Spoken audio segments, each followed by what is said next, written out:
led to project this tale. It is unnecessary to say that those shameful tumults, while they reflect indelible disgrace upon the time in which they occurred, and all who had act or part in them, teach a good lesson. That what we falsely call a religious cry is easily raised by men who have no religion, and who in their daily practice set at naught the commonest principles of right and wrong. That it is begotten of intolerance and persecution, that it is senseless, besotted, inveterate, and unmerciful. All history teaches us. But perhaps we do not know it in our hearts too well to profit by even so humble an example as the no-popery riots of 1780. However imperfectly those disturbances are set forth in the following pages, they are impartially painted by one who has no sympathy with the Romish Church, though he acknowledges, as most men do, some esteemed friends among the followers of its creed. In the description of the principal outrages, reference has been had to the best authorities of that time, such as they are.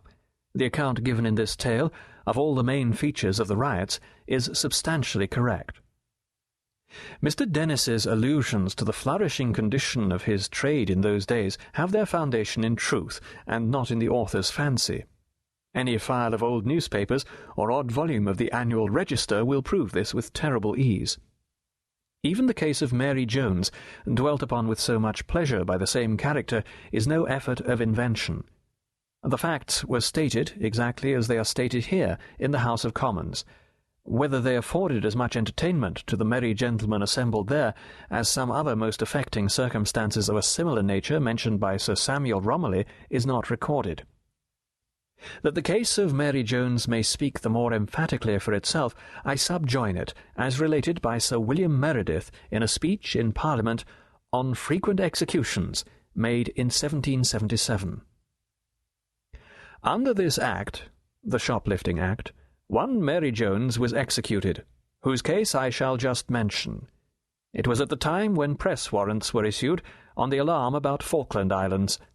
The woman's husband was pressed, their goods seized for some debt of his, and she, with 2 small children, turned into the streets a-begging.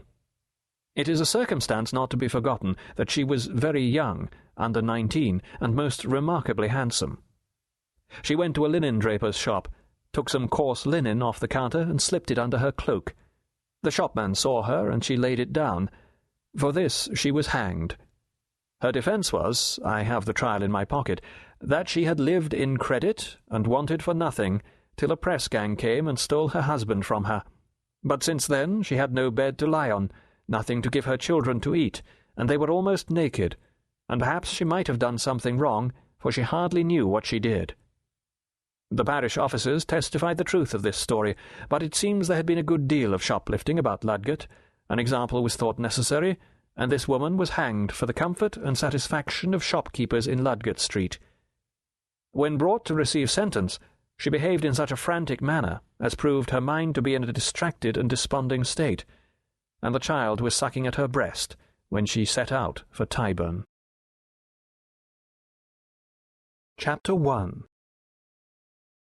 In the year 1775, there stood upon the borders of Epping Forest, at a distance of about 12 miles from London, measuring from the Standard in Cornhill, or rather from the spot on or near to which the Standard used to be in days of yore, a house of public entertainment called the Maypole, which fact was demonstrated to all such travellers as could neither read nor write, and at that time a vast number both of travellers and stay-at-homes were in this condition, by the emblem reared on the roadside over against the house, which, if not of those goodly proportions that maypoles were wont to present in olden times, was a fair young ash, 30 feet in height, and straight as any arrow that ever English yeoman drew.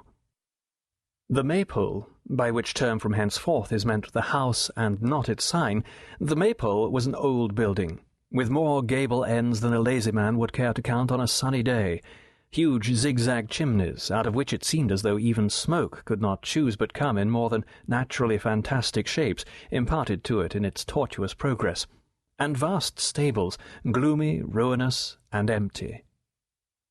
The place was said to have been built in the days of King Henry VIII, and there was a legend not only that Queen Elizabeth had slept there one night while upon a hunting excursion, to wit in a certain oak-panelled room with a deep bay window, but that next morning, while standing